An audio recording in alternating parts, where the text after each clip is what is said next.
So we were about to talk about the applications of meiosis, specifically and how egg and sperm are made.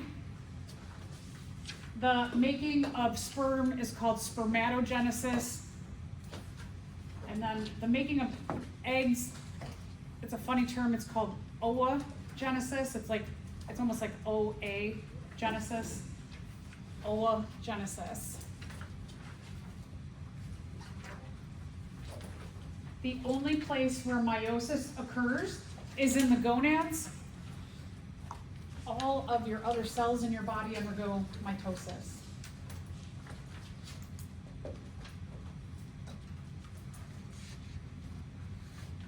I want to talk a little bit about why there's a little bit of a difference between spermatogenesis and oogenesis. Spermatogenesis looks like what we were talking about with the generic example of meiosis, that you start out with a parent cell, the DNA replicates, and your parent cell is a 2N cell, and you end up with 4N daughter cells.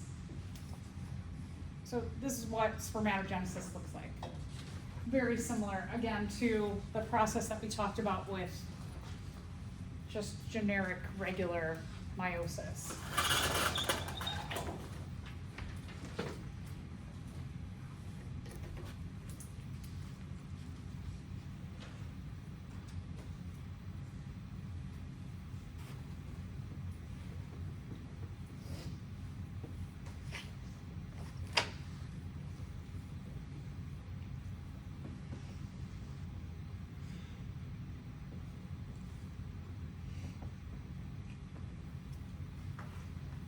So if we're going to stick on the numbers in terms of chromosomes, we start out with our first cell that is going to make eventually the sperm cells.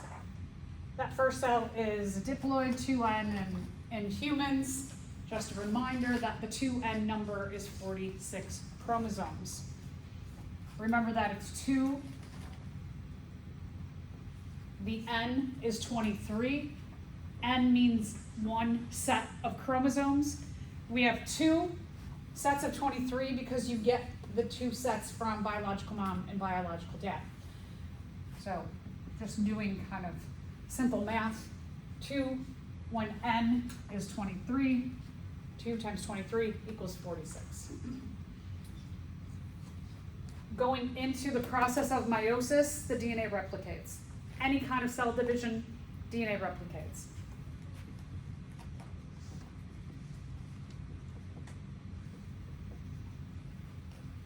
Remember that when we're talking about the DNA replicates,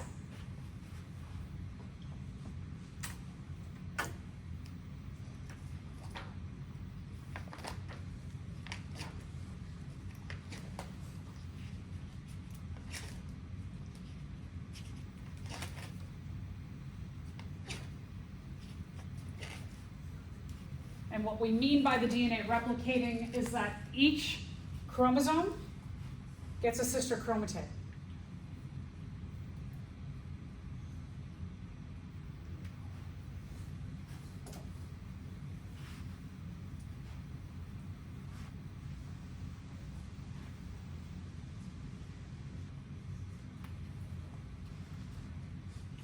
So it's one chromosome times 2 parts that your sisters are connected by a centromere. They're called one chromosome times 2. That weird kind of way we talk about chromosomes versus chromatids.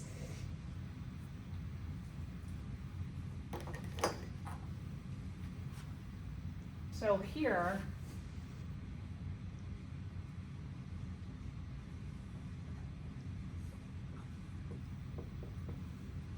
when we are looking at your chromosome numbers, what we call the DNA replication, that 2N, we call it 2N times 2, because each of your original 46 chromosomes gets a sister chromatid. We have meiosis 1 happens. And at the end of meiosis 1, you end up with 2 daughter cells.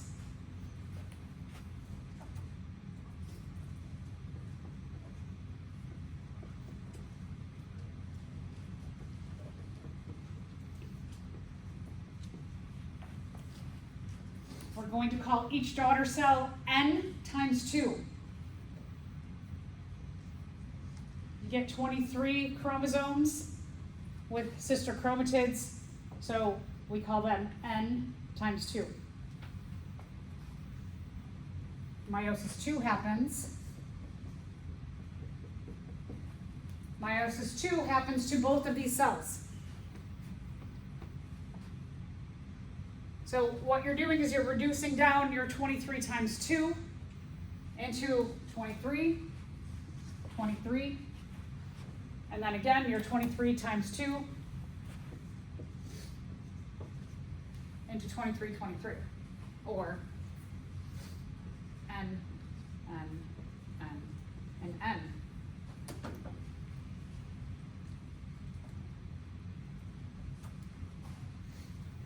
This all occurs in the testes, and then these, what we call spermatids, travel to the next organ outside of the testes called the epididymis, and where they mature.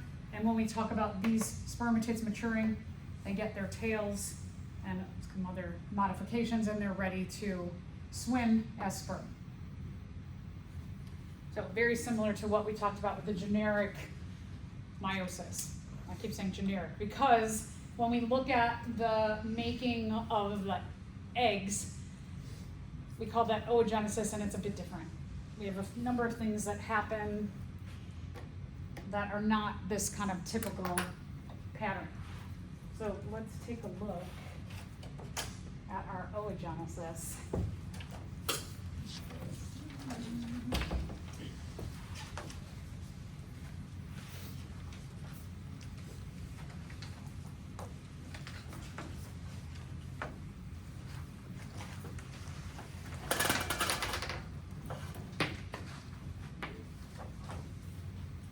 So the outcome of oogenesis isn't 4 eggs like you get for sperm. You only get 1 egg per adult cell. This all happens in the ovaries. In fact, the making of all of these, we actually call them oocytes, is done before a biological female is born. So all those oocytes are formed in the 9 months of development. When puberty hits, typically 1 oocyte is released per month in the middle of the menstrual cycle.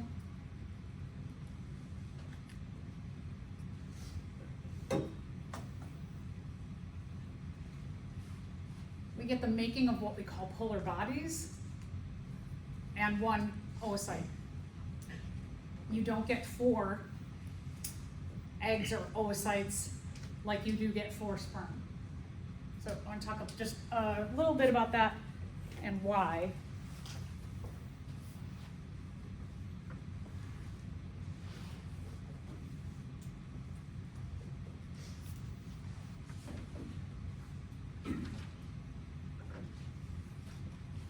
So this is the female reproductive system. You've got ovaries, fallopian tubes, the uterus, and the vagina. Think about when you looked at sperm underneath the microscope. When you looked at sperm at about 400, and I think you looked at 430 times, they were like that. I know most of you can't even see that, right? Blown up 430 times, it was teeny, like super teeny. Shrink that down 430 times. That means that they are unable to be seen with the eye. They're extremely small. The female reproductive system, kind of like in relationship to size of these two, is like this. When sperm, so oocytes, upon ovulation, usually are about here or here. ovulation happens, and there's a window of a few days, about from probably like here to here.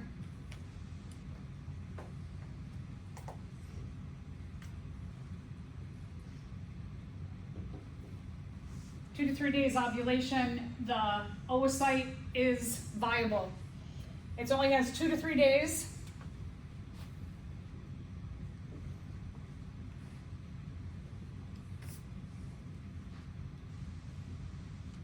For fertilization to occur. So that's why it's often hard for people to just in general get pregnant, because there's a lot of like timing issues and guessing, and you can do some tracking with hormone patterns. So the sperm, these little tiny sperm, they have to go up the vagina through the cervix, which is the bottom of the uterus, and then depending on, let's say the ovulation occurs over here, some of the sperm go this way into the other fallopian tube. A lot of times what the sperm are doing is they're just swimming around. They go that way. They don't always make a direct route to the oocyte. The sperm going from the vagina to getting to the oocyte is like them running a marathon. So let's just think, if you were going to run a marathon, would you put your backpack and fill it with all of your books? Right? Would you carry 2 jugs of water also? No. People who run marathons, they typically are going to wear like shorts and a t-shirt, and then they rely on stations of water along the way. You'll even see people during the marathon like strip down clothes and just throw them on the side of the street. That's what sperm do. Sperm are designed so that they don't carry many organelles. The sperm have, we'll talk, there's a little bit about, if you take 112, we can get into this more detail. There's enzymes or acrosomes in their head. There's the DNA in the nucleus. There's this little mid piece that has mitochondria, and the flagellum, the tail. That's all they have. Sperm do not have all the organelles to make a full cell. They have ditched all of their other organelles because they're heavier. So the sperm have, the whole job of the sperm is to get the DNA of the biological male to the oocyte. So a sperm cannot make a full cell. It doesn't have everything that could make a full cell. But the oocyte does. The oocyte, so one of the things that happens here, and in comparison of size, an oocyte is about that big to a sperm cell about that big. The oocyte is much, much, much larger in size because it has all the organelles, but also by design in meiosis, what happens is that with each meiotic division, so here we've got meiosis 1 and meiosis 2, that with each meiotic division, at the end of meiosis 1, you end up with an oocyte and what we call a polar body. And what happens is this polar body, it's DNA and not much else.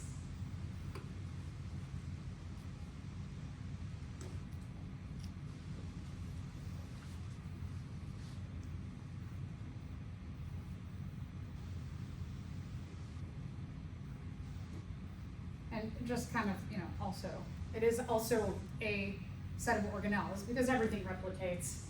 So that when you get this from going from here to here, everything replicates, and we always focus on the DNA. So all of the good stuff in the cytoplasm goes to the secondary oocyte.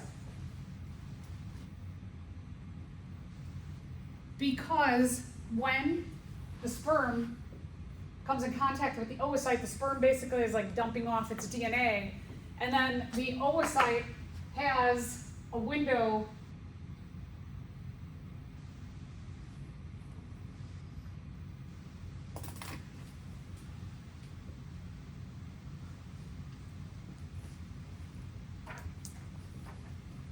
of about a week to get to the uterine lining where the oocyte's going to embed. And then it's got another few weeks before the placenta is formed. And when it gets here, it needs a supply of nutrients and energy to keep dividing that ball of cells and to continue the mitotic cell division. So then mitosis kicks in, and it has to keep developing, and then eventually you get the placenta, and the placenta makes a blood connection with the mother, and the biological mother is going to start giving nutrients and all the good stuff for growth over to the oocyte. But in that first few weeks, the oocyte has to rely on a lot of what it's got in its own cells, as well as in the endometrium, which is what is pushed out during menstruation. So in order to get all kinds of good stuff during meiosis divisions to make the egg, is with every division, one cell gets all the good stuff in the cytoplasm, and the other cell divides up everything else, all the organelles, and takes those away. Because we do want to have still 23 chromosomes in that final egg. So you got to keep dividing the DNA down while giving all the good stuff to that final cell. So very different design and evolution of meiosis in the oocyte to make the eggs as opposed to making sperm. And all just like amazingly precisely designed because of this trip that the sperm has to take and then the trip that the oocyte has to take. I think it's fascinating. So let's just look at chromosome numbers with the oocyte and what happens.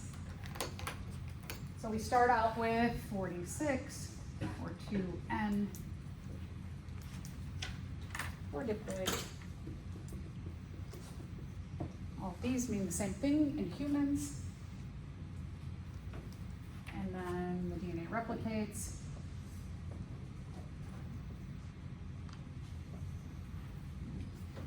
Prior to going into meiosis or oogenesis for the egg, the DNA replicates.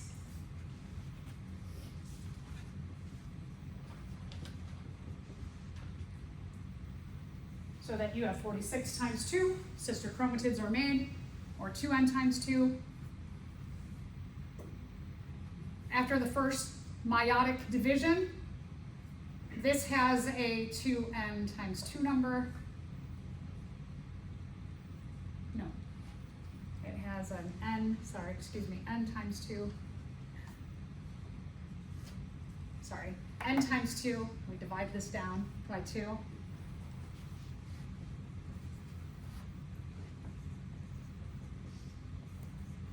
And then our secondary oocyte also has an N times 2 number.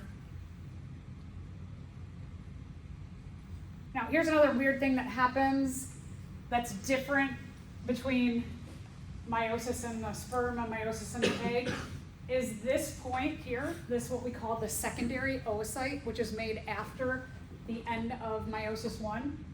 If fertilization doesn't occur here in the fallopian tube, the secondary oocyte starts to break down, and it never undergoes meiosis 2. Most of the oocytes in a biological female's body never undergo meiosis 2. Meiosis 2 only happens when a sperm gets into the nuclear area of the egg, and then that stimulates that upon fertilization, so you can see produced after fertilization up there at the top. Fertilization stimulates meiosis 2 to happen.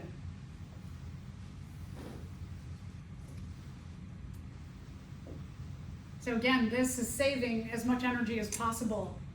It's not going to undergo meiosis unless it really, really has to. So this term oocyte, we also don't call these eggs until fertilization occurs. So most biological females don't produce eggs or have fertilization to produce that final egg. Most of us end up with just secondary oocytes. And if fertilization doesn't occur within a few days after ovulation, this starts to break down. Your body breaks down all the parts and then absorbs all the parts.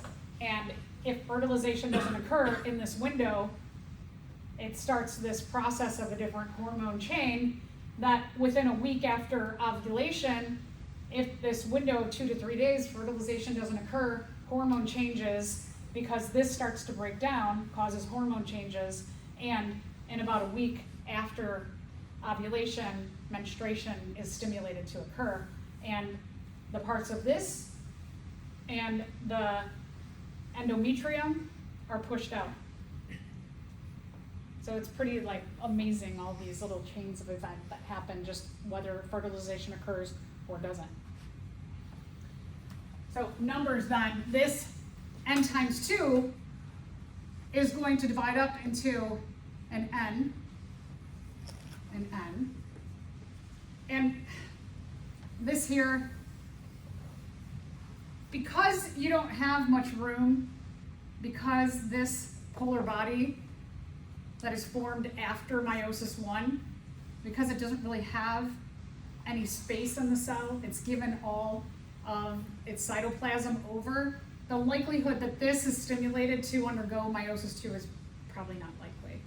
What happens here is that this here, the first polar body, gets absorbed.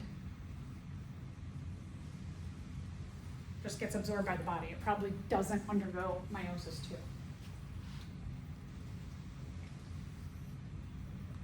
Fascinating, I think. Fascinating.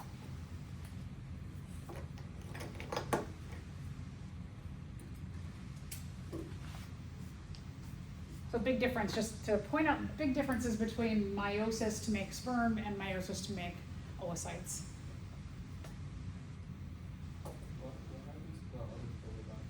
This one gets absorbed, yeah, this one too. Sorry, this one also gets absorbed. Just gets absorbed. The parts just get metabolized and broken down, and then it ends up being like little carbons and hydrogens and nitrogens, and then our body will use those. Or some of it may get also flushed out with the menstruation. Good question, good observation. Okay, so let's answer a few questions. What causes genetic variation and meiosis? Let's think back to when we went through the different parts of meiosis. Does crossing over cause genetic variation and meiosis? Yeah. Yeah, okay, so that's good. Some of you would stop there. Don't stop there. Independent assortment, wait a minute, wasn't that something that also, okay. Remember this happens, crossing over happens in prophase 1. Independent assortment happens in anaphase 1. So just crossing over? No, right? Just independent assortment? No. Both crossing over and independent assortment. Yes, so E is the correct answer. Yeah, so always make sure when you are taking a multiple choice exam, you do not just stop at the first one. All right, other causes of genetic variability is you have 2 different parents and they bring 2 different genomes together. So that's one thing. That based on the mating pair, you get new allele combinations.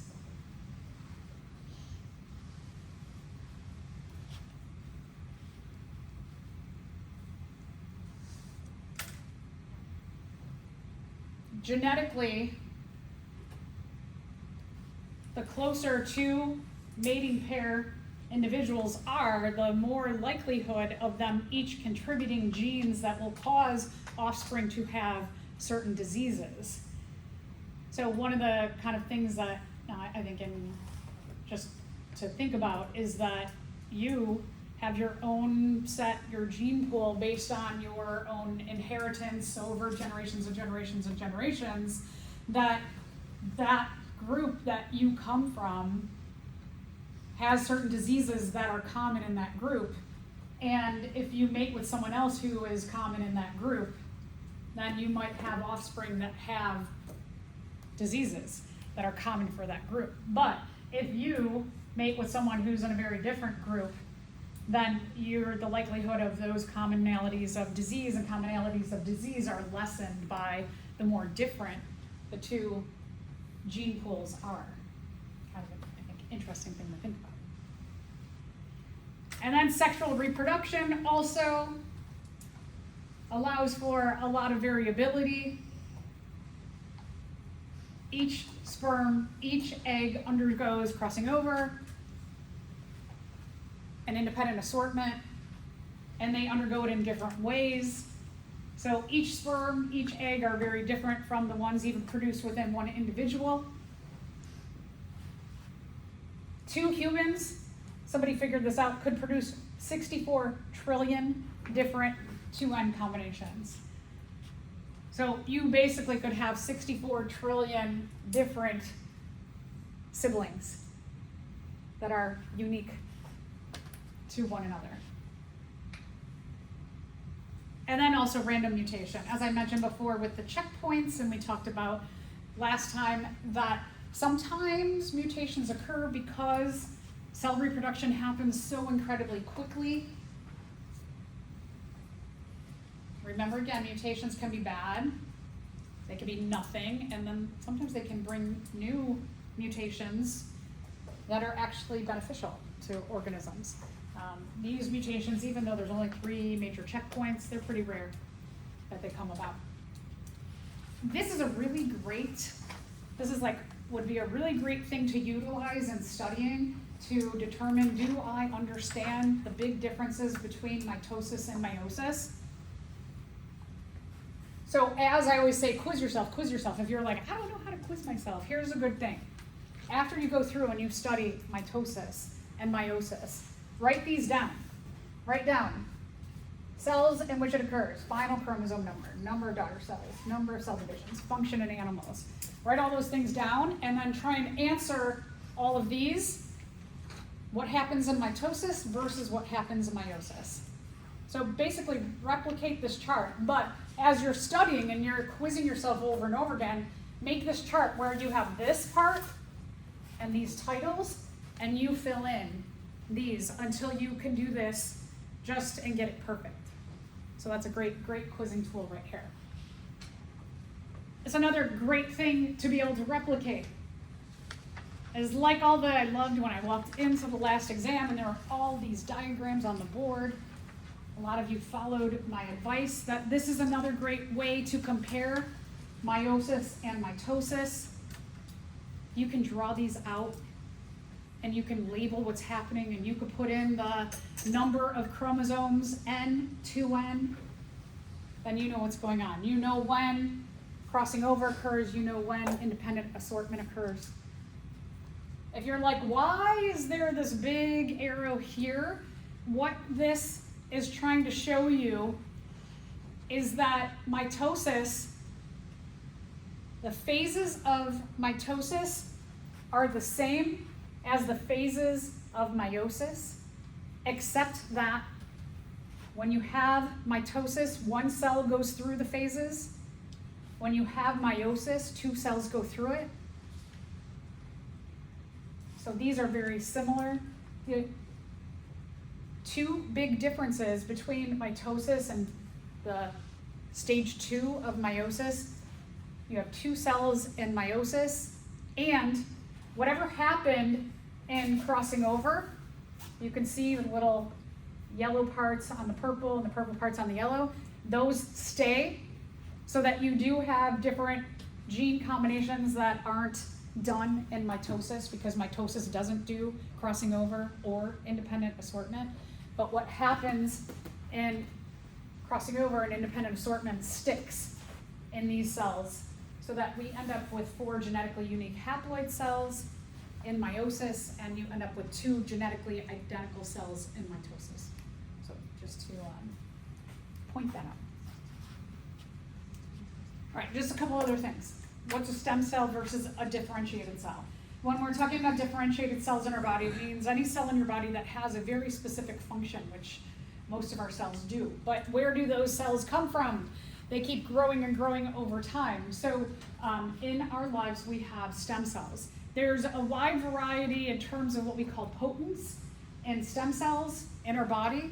Well, not necessarily a wide variety, but a wide variety of potency, I should say. So not a wide variety of potency, a wide, I'm not going to, let me just backtrack. Okay, so stem cells have different levels of potency. They have 3 main levels of potency. Let's put it that way. Stem cells, there's a lot of controversy about stem cells, and especially if you hear embryonic stem cell, people get all like, ooh. So I want to just talk about that and the facts about it. Pluripotent stem cell means that it's a stem cell that can become, pluri means many, it can become many different kinds of cells. Differentiated cell is specialized, it's very specific. Okay, so embryonic stem cell versus an adult stem cell. We have 2 groups of stem cells. We have a couple levels in our adult stem cells, but we have 1 level in our embryonic stem cell. Well, no, we have 2 levels, I should say. Embryonic stem cells. Do you have that? Not the adult. Oh. Okay. You want to take a picture of that? Sorry. I don't have that piece in there. Okay, so a little bit about embryonic stem cells. That when fertilization occurs, and you get that first cell, call it a zygote, and that first cell, when sperm fertilizes the egg, that first cell starts to undergo mitosis. In the first 2 weeks of that first cell's life, it undergoes cleavage. It cleaves into 2, it cleaves into 4, it cleaves into 8. And so as this cell is becoming a ball of cells and making its way to embed itself into the endometrium here, upon fertilization, there's a 2-week period where this ball of cells has not, any of those cells in that ball of cells have not committed to being anything specific. They have the highest potency. They can become anything. After 2 weeks, the ball of cells here, it commits, all of the cells commit to being something in this group, something in this group, or something in that group. So the potency goes way down because they've committed to be one of 3 different kinds of groups of cells. Eventually they commit to being, they grow and grow and grow as the fetus is growing, and then they commit to being not just like maybe something in a category of 1, 2, 3, but then within that as they grow, they start to commit to being like a heart cell or an eye cell or a blood cell. And then the potency goes down, down, down. So by the time an embryo is born into a baby, a fetus is born, then they have what we call adult stem cells. Adult stem cells are very specific. We only have, that we know of now, we have stem cells in our brains, and we have stem cells in our bone marrow. Okay, so let's talk about the controversy. I'm just going to lay out the facts and so you understand why people get a little bent out of shape about this, and hopefully you can understand both sides. Okay, so in the first 2 weeks, the embryonic stem cells, they can become anything. So when research is done on that ball of cells, oftentimes what they do is the research is that they take a sperm and take an egg and they do it in like I would say a petri dish, but they do it in the lab. And so they do the fertilization in the lab, and then they can manipulate those cells in the first 2 weeks to become kidneys, hearts, cures for sickle cell anemia. So they can manipulate those cells to saving lives. I think we all can agree that's good, right? Saving another life is a good thing. So where the controversy comes in is that that ball of cells has a destiny to become a human. And you don't know what the destiny of that human is. I mean, that human could be like a total garbage person, right? They could come and be some like crazy leader who's going to destroy the whole earth. But that ball of cells could also be a human that finds a cure for stress in our lives. And it could be anybody in between. And so that's why people get really upset and they say we should not, make sperm and egg come together to become embryos, to become other things, because we're taking away the destiny of that cell, or that group of cells. So that's just where the controversy is, it happens. Now, one of the things that people have found out, that you can take circulatory system stem cells and manipulate them so that they have very limited potency. So ones that are formed in the bone marrow, for example, can only be manipulated to become things that are related to our circulatory system, or ones that they don't know enough about the ones in the brain yet. So let's just talk about the ones in the bone marrow. So they have very limited potency, that they're only could be manipulated to help something in the circulatory system. But researchers have found a way to stimulate these to become like embryonic stem cells, where they can change that limited potency to more spectrum potency. So that's just to tell you some of the issues around it. Okay, so germ cells are sperm and egg. Germ cell, gamete. Do you have this? Okay, well, I'll make note to just don't worry about those. Okay, so do you have these questions? Okay, okay, so a chimpanzee has 48 chromosomes in its somatic cells. How many of these are autosomes? If you're going what the heck? So let's talk about an autosome. An autosome is a non-sex chromosome. It has SOME. So, good. Autosome refers to a chromosome that is not a sex-related chromosome. How many sex chromosomes do we have in any given one of our cells? 2, right? XX or XY. 2 sex chromosomes and the rest are autosomes. So 46 is the correct answer. And any of your cells in your body that are not sperm or egg, they have 40. Well, in a chimpanzee, they have 46 chromosomes, so they have 46 autosomes and 2 sex chromosomes. In humans, we have 44 autosomes and 2 sex chromosomes, because we have 46. Oh, and then here's another note for you. In your objectives, if you want to take a picture of this or write it down, objective 21 that says briefly compare the life cycles of fungi, algae, and plants. I'm not going to have any exam questions on this objective. And you don't have to write it out either. It's a pretty big objective that if you go on to take a diversity class or comparative class or I-112, you might go into this one. Botany.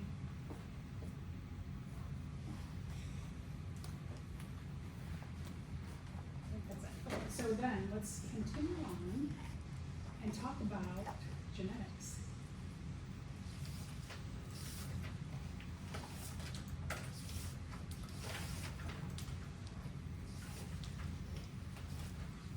In chapter 12, it's a pretty big chapter. We go through a lot of the different kinds of inheritance. We'll start with some real basic stuff. So just some little background about genetics. Genetics, the quote-unquote father of genetics, was Gregor Mendel. He did a lot of research that is so important to where we are today, with being able to map out entire human genomes, to cure certain diseases, to understand how our DNA is translated. So Gregor Mendel has this monk outfit on back in the 1800s. If you weren't rich, you probably didn't go to college. And so if you weren't rich, if you were really smart and you weren't rich, one of the ways that you could become college educated was to become a priest or a monk, or you can become someone related to some religion and then you get to go to college. So I would be interested to talk to a lot of the people who were high up in religions, if they wanted to go into that field, or did they want to go to college, or maybe a combination of both. Okay, so back in the 1860s, Mendel started to publish all of this information about just some basic things that he studied in genetics. Mendel studied pea plants. One of the things that, just to kind of keep in your mind, if you ever move forward and you study some kind of science, or just general life, right? If you start with very complicated things, it often gets more complicated from there. So what should you do? Always start simple and build on that. And Mendel was like, yeah, I'm gonna start with something that's really easy to study, like garden pea plants, where I can see like the peas are yellow or green, or the pea pods are smooth or wrinkled. And so he just based his making his hybrids and creating offspring. And when we talk about offspring, you are a hybrid of your biological parents. You're a kind of joint genes between both the biological mom and the biological dad. So we're hybrids, so offspring are what we call hybrids. Mendel studied, and he had studied like 30,000 pea plants. Tons. He did a lot of studying of this. And so that's another thing in science, is that you can't just do one experiment and be like, I did one experiment, I got the cure for cancer. You got to do it again and again and again and again and again. Repeat your results. Make sure you can keep getting the same results. So he studied a lot. He published his results. And so just like the good science today, and that's one of the things about the world, is that we can read every day. It's so complicated to find factual information right now, because anybody can publish anything, right? I could put something on TikTok or YouTube or Snapchat.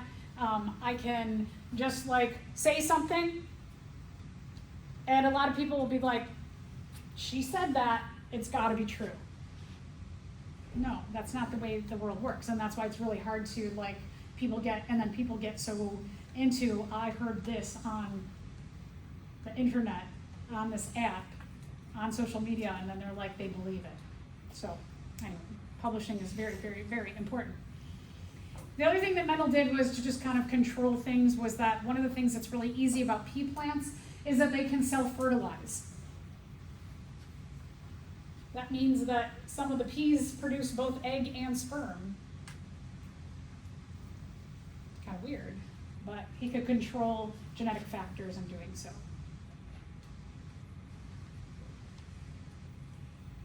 If we're looking at something that's called a hybrid, for example, is just a combination of two different parents, and a hybrid would be something like, we'll get into these letters in just a second, a big A and a small a. A hybrid could be a big A and a big A, or a little a and a little a, but just the differences of combining the sperm and the egg together.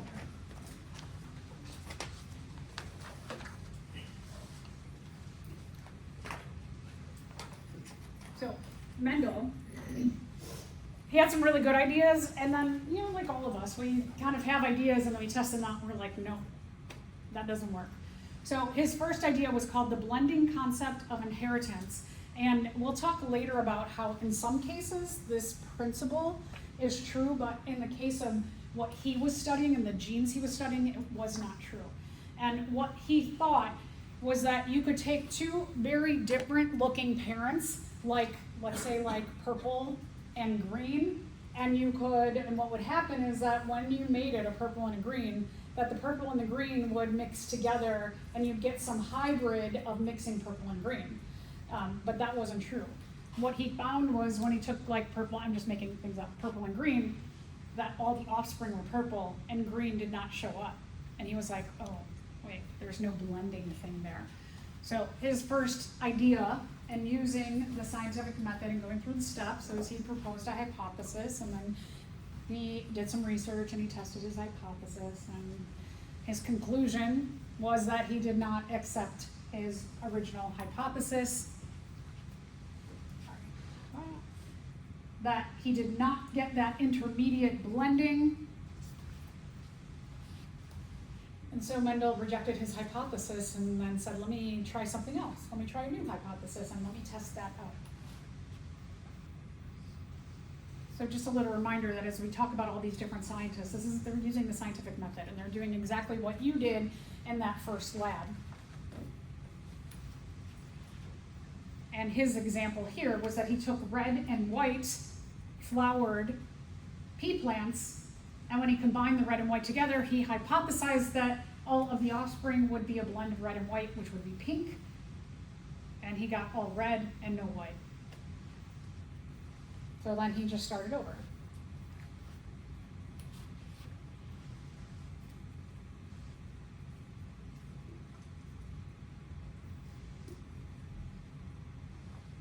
What he came to the conclusion of eventually was a kind of inheritance that is very simple. It's called complete dominance.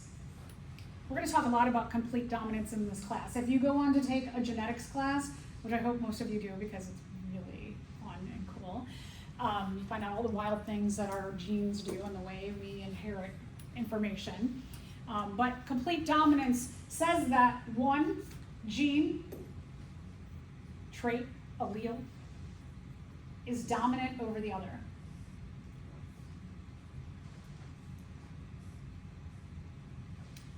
So probably what happened when Mendel had the red and the white, that when he combined them together, he mated them, and he got all red offspring, that the red was the dominant allele or trait, and it masked the presence of the recessive white. The gene for white is there, but it's just not shown.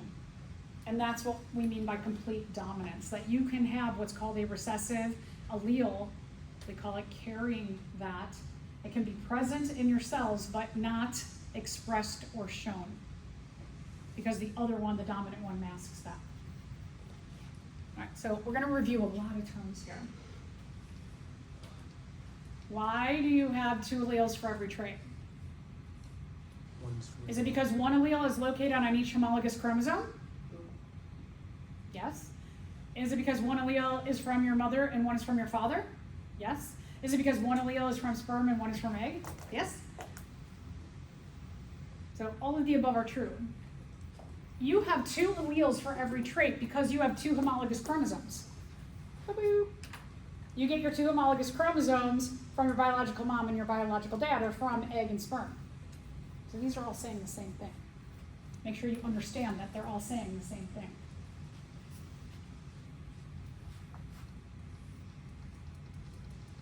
Okay, so a trait is the characteristic that is controlled by two genes or alleles.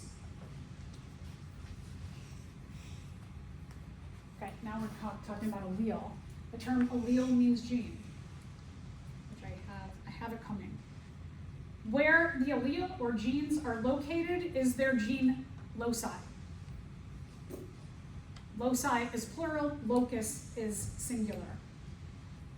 This sounds like location, right? So if you remember, that is related to the location where some genes are found on specific chromosomes. Allele. An allele is an alternate form of a gene. Gene, allele, gene, same thing.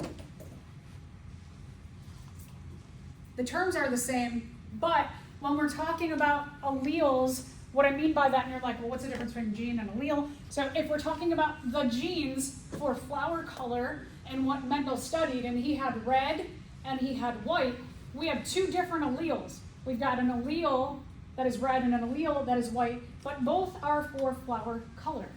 So you have two alleles for flower color, red allele and white allele.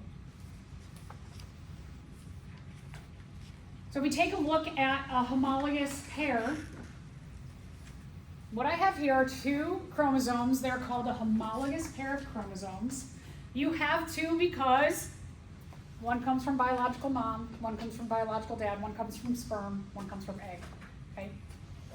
Now, we have three gene loci here. We've got one here, one here, one here. We're just highlighting three. There's a lot on every chromosome. So in your gene loci, these two up here, between biological mom and dad, they're the same. Mom and dad both contribute the same alleles. So, for example, if we're looking at translating those alleles into, we'll use letters. Two of them might be like they contribute a capital A and a capital A, or here they might be a little a and a little a. It means that both of the alleles are the same. But if we look at this last one here, this last gene locus, or location of the genes, is that you have two different alleles. That biological mom gave one kind of allele and biological dad gave another kind of allele. So we would express something like that as one gave a capital A and the other one gave a small a. Okay, so there's two kinds of alleles when we're talking about complete dominance.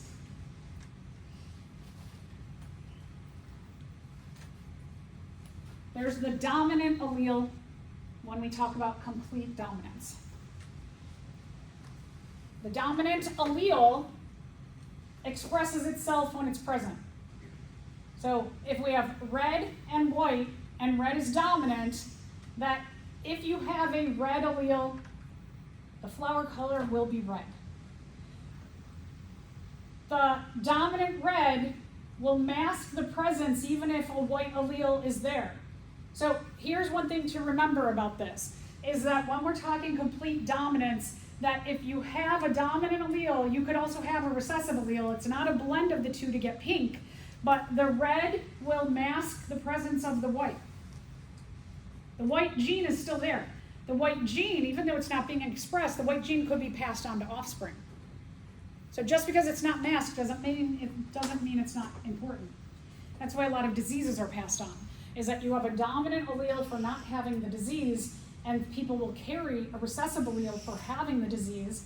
And like I said, if you get together and you have two people who mate and they're very closely, their gene pools are very close, that if they're both carriers of alleles for a disease and they get together, there'll be, if we're talking about complete dominance, a 25% chance that these little masked ones get together in the sperm and egg, and then you have offspring who have the disease.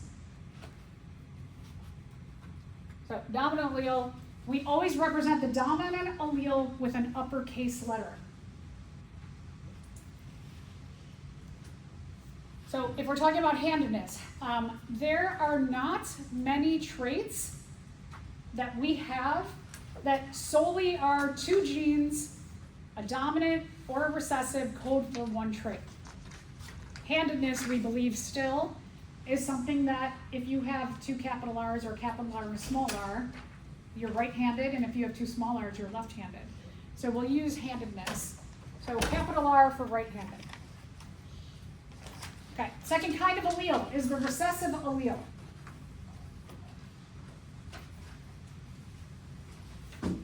The only way that a recessive allele is expressed is if the individual has two of them. Because if there's a dominant allele, it will mask the presence of the recessive allele. So you only see the recessive trait if the individual gets a recessive allele from biological mom and biological dad. You've got to have two recessive alleles to see the recessive trait. In the presence of a dominant allele, the recessive allele is masked. It's hidden. It does not get expressed. It does not get blended with the dominant. It's hidden. It's there, but it's not expressed, and you don't see it. Whatever the dominant allele is, whatever letter you use for the dominant allele, you use the same letter but lowercase to represent the recessive allele. So I know a lot of times people will go like, well, R for right-handed and L for left-handed. No. We use capital R for right-handed and little r for left-handed. Because what if we start talking about some other trait where it's like long, and then you're like, well, wait, I'm going to use capital L for long, but we had little l for left-handed, then things get messy. So we just try and keep things consistent. That for any gene pair, you use the same letters.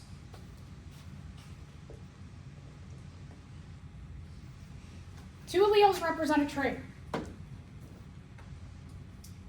There's 2 alleles for every trait. There's 2 alleles for every trait. There's 2 alleles for every trait. There's 2 alleles for every trait. There's 2 alleles for every trait. There's 2 alleles for every trait. There's 2 alleles for every trait. There's 2 alleles for every trait. There's 2 alleles for every trait. There's 2 alleles for every trait. There's 2 alleles for every trait. There's 2 alleles for every trait. There are 2 alleles for every trait. You have 2 alleles for every trait. 2 alleles for every trait. There are 2 alleles for every trait. Why do you have 2 alleles for every trait? Where do the 2 alleles come from? Good. One from biological mom, one from biological dad. That's why you have homologous pairs of chromosomes and why you have 2 alleles for every trait. There's 2 alleles for every trait. There's 2 alleles for every trait. For every trait, there's 2 alleles. There's 2 alleles for every trait. There's 2 alleles for every trait. This is something you really need to remember because today will be really easy, but when we come back next week and we talk about dihybrids and we're talking about 2 different traits and 2 different sets of alleles, then you get all crazy and you're like, start making all these like 87 alleles, and I'm like, no, how many alleles for each trait?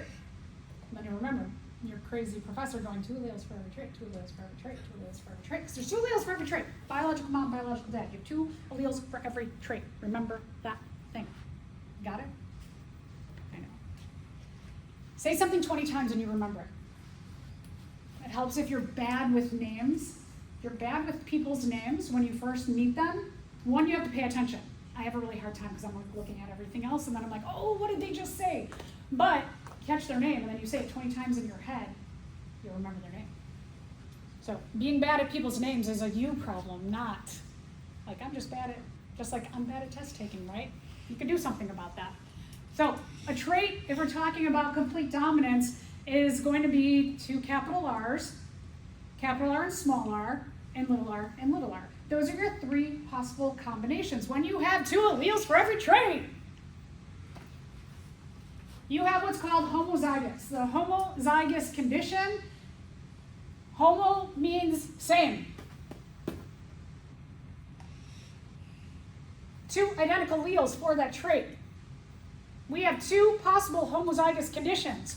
You could be capital R, or little r. So in words, how do we differentiate between the 2? You could have homozygous dominant. Homozygous dominant is capital R. So if I ask you, what are your results? And you say, I got all homozygous dominant, I know you are telling me that you got all capital R. So we can translate those things back and forth. But if you say, I got all homozygous recessive, then I know you're talking about all of your offspring are showing little r. Homozygous, same. Dominant, the 2 dominant alleles. Recessive, the 2 recessive alleles. That leaves us with the other possible combination, which is 1 of each. And when you have 1 of each kind of allele,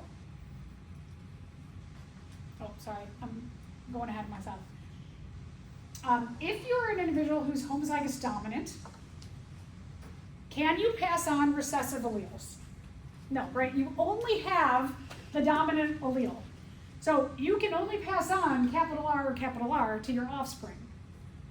Kind of makes sense, right? A lot of this is just like, oh, right. Like sometimes we get overwhelmed. Like people say science is hard, and then you get like all crazy and anxious because science is hard. But it's not really hard. You just have to do like a little bit of paying attention to work, and you got to do your work and keep doing your work. Just like math is hard. I'm bad at math. We're all really good at math. We do math all the time. But people say, math is hard, we're bad at math, so then you believe it. So don't freak yourself out that this is hard. You have to just take your time and make sure you understand the basics, and then it's easy. We're gonna have a lot of practice to make sure that this becomes easy for you. If you're homozygous recessive, little r, you can only pass on little r. Can you pass on a capital R if you are homozygous recessive? No. No, you don't have any capital R's, right? Okay, good. Okay, so homozygous parent, you have 2 capital A's, your gametes can only be capital A for that particular gene or trait. Purple plant, who's capital P, homozygous dominant, can only have purple sperm and egg. Little p, white, you can only pass on little p sperm, little p egg. Okay, so now, if you have 1 of each kind of allele, that's called heterozygous. Hetero means other. You have 1 of each kind.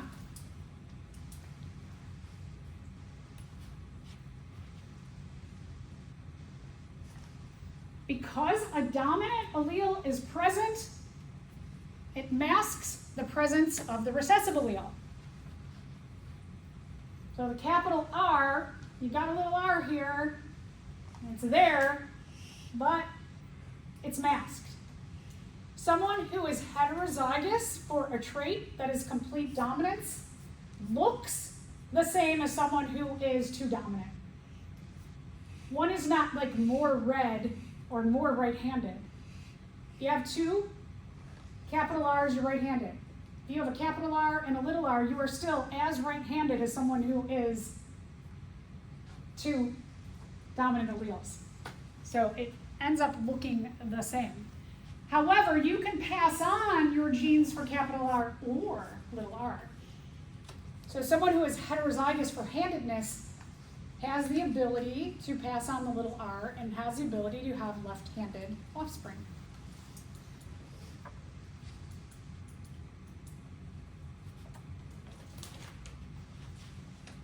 So heterozygous individual can have gametes that are both capital A and small a. And if you have a heterozygous purple, they can have both kind of sperm and egg. So Mendel began with what's called a monohybrid. He looked at one trait at a time. Mono means one. He was like, let's make this easy. I'm just going to start studying one trait at a time. When you take two different parents, or just two parents, I mean, every parent is different, right? You take two different individuals and you mate them, you get hybrids, which are the offspring. Mendel started with true or pure breeding parents. Because he kept track of all of his data, he knew that he would have homozygous dominant purple and homozygous recessive white. True or pure breeding means you have two of the same alleles. So if I say you have true breeding dominant, that's two dominant alleles or homozygous dominant. If you are true or pure breeding recessive, you have two of the recessive alleles. You're homozygous recessive.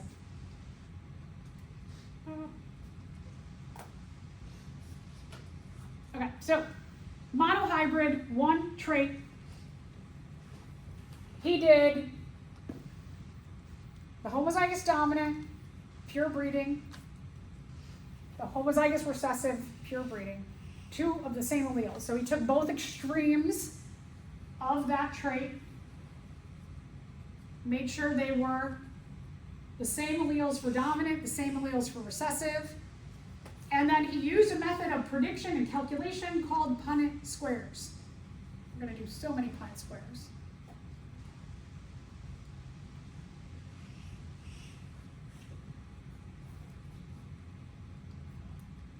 Okay, so Punnett square is a calculation method to figure out the results of a genetic cross between two different parents.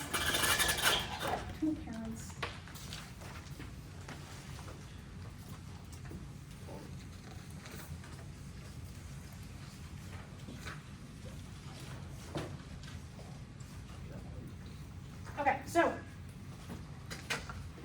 we're going to take our two pure breeding parents, capital T, and little t, little t.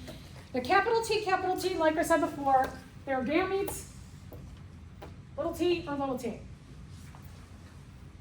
This is like going from 2n to n, right? 2n is the parent. They have two of each kind of trait, chromosome, gene. Then, through the process of meiosis, sperm and egg each get one of each kind.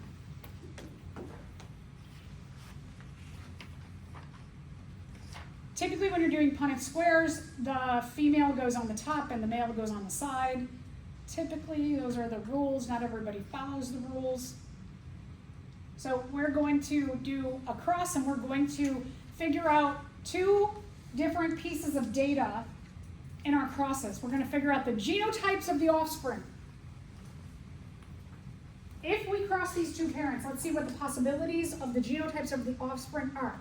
Genotype are the two alleles that each individual offspring can inherit. So it's the letters. Genotypes are the letters. They're represented by either capital T, big T, little t, little t, little t. Those are the genotypes. We take this information and we translate it.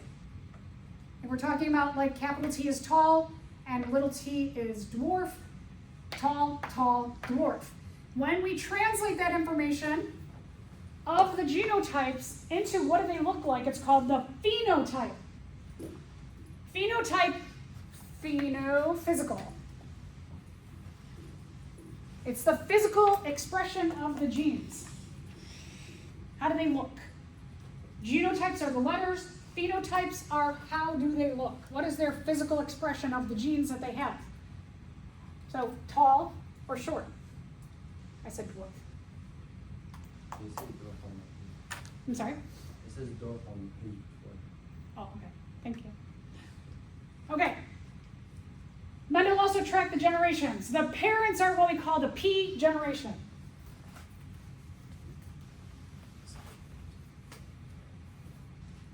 First generation of offspring are the F1 generation. Next generation are the F2 generation. So in his little drawings and charting and everything, he would write parent P, F1, F2, F3, F4, F5, F6, F7. So this is like your parents are P, you are the F1 of your parents, your kids will be F2, their kids will be F3, kids will be F4, etc. So Mendel goes back and he's going to cross two pure or true breeding individuals for a trait. We're going to take a look at a homozygous dominant, capital P, with the homozygous recessive, little p. Gametes for the capital P are big P or big P. It's the only thing that they can contribute. And for homozygous recessive, little p or little p. Big P represents purple, little p represents white. So when we do this cross, you make a Punnett square. You make a row or a column for each of the individual alleles that parents can pass on. So we can do a big P and a big P. Now, writing-wise, be very, very careful with your writing as you go through the Punnett squares, because you'll mess yourself up and you'll get the wrong result. So exaggerate like capital and little letters. So what I would do for P's, because a big P and a little p look so similar, I do this. For big P, these are little p's. So that I really know that on top I have two recessive alleles. What I'm going to do is I'm going to put all of these big P's in the rows across.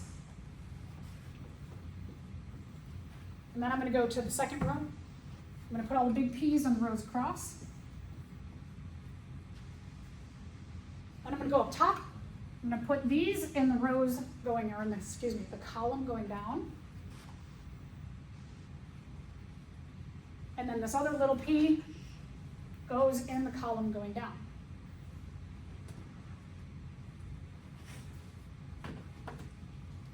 When I write my results for the genotypes, I always write homozygous dominant, heterozygous, homozygous recessive. How many of each?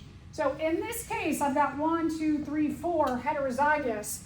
The way I would write my genotypic ratio of my offspring. Genotypic ratio means that what's the ratio of the genotypes that P generation could have for that F1 generation. It is 0, big P, 4, big P, little p, and 0, little p. So if you said to me, hey, I got a 0 to 4 to 0 ratio, I know exactly what you mean. I got a 1 to 2 to 1 ratio. I got a 4 to 0 to 0 ratio. I got a 2 to 2 to 0 ratio. I got a 0 to 2 to 2 ratio. I know what that means because you're always going to do homozygous dominant, heterozygous, homozygous recessive. Translate that. This means purple. Purple. White. So I take these, my big P, and my big P, little p, and I add them up to 4 purple, and my little p, I don't have any white. Now, because Mendel could cross, he could do a lot of things with pea plants that he cannot do with humans, or we should not do with humans. He took either 2 of these and crossed them for the next generation, or he just self-fertilized one of these because they had the ability to make sperm and egg in themselves. All right, so remember also in terms of labeling,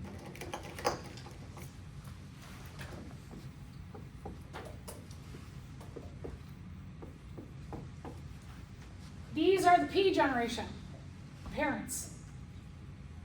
F1 is the first generation of offspring.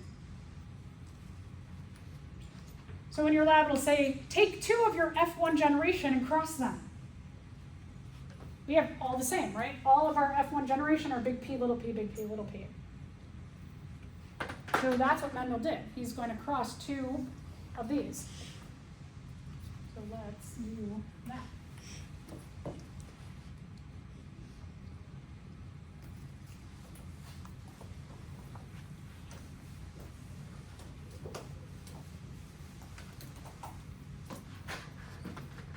So again, took a true breeding purple, big P, true breeding recessive, little p, crossed them. He got all purple plants for his offspring, but remember that these were heterozygous.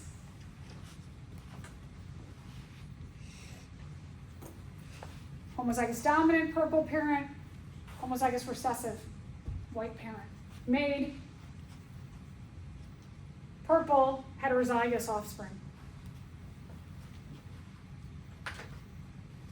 Now, he's going to cross 2 of these.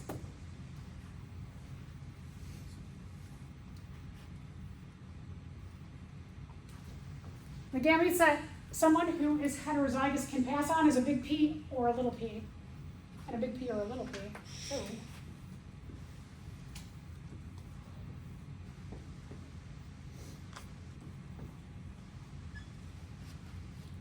we're going to take 2 of our F1 generation. These are F1, F1. These will be your F2 generation. These are going to go across. These will go across. One of the things that I always like to do, and I encourage you to do this, is when you're talking about complete dominance and you know that one will mask the presence of the other, when you have a little letter, what I always like to do is skip a space in case a dominant allele comes along, like it's going to, and just stick this all the way in the back. By habit, that's what I do.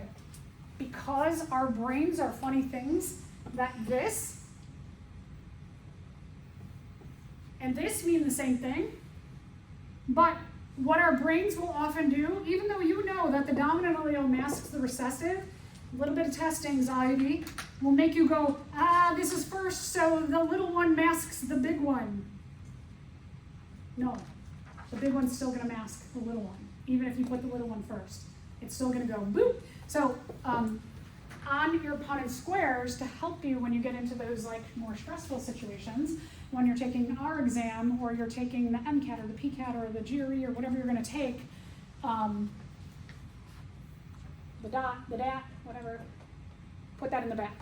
Okay, so we place those out. We're going to put these down.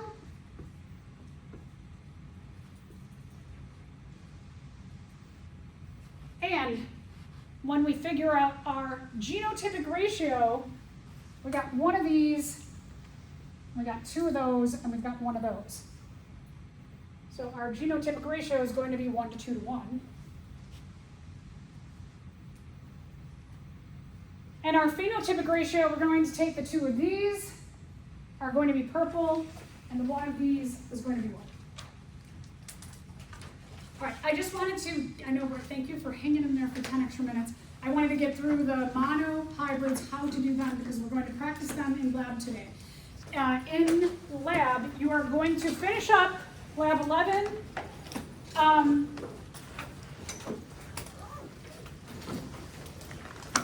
Because you have the practical next week. Finish it up and hold on to it, and then hand it in next week so you have it. If you have questions, you want to study it, so don't hand in lab 11. And then when we get into lab, I'll tell you what pages you will do in lab 12. Everybody listen for a second. You cannot leave today until you show me. I'll write what pages to do in lab 12. You cannot leave until you show me what you have done, that you have completed the pages that I put on the board. So don't sneak out, because I'm going to check them. I want to make sure you're on track, because we keep building on what we're doing, okay? All right, so I'll make sure.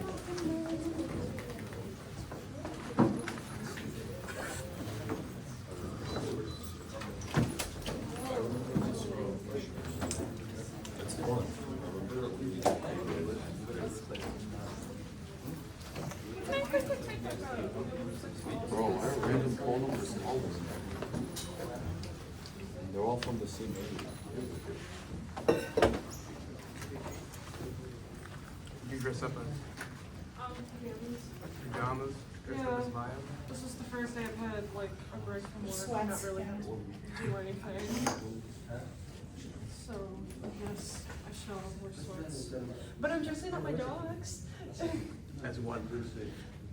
Okay, so my childhood dog is going to be a hot dog, and then my I have a hot dog too. Really? I'll show you. Oh, I appreciate you. I'll show you mine. And then okay, thank you. And then my my little dog, he's gonna be a woman. That's so cute.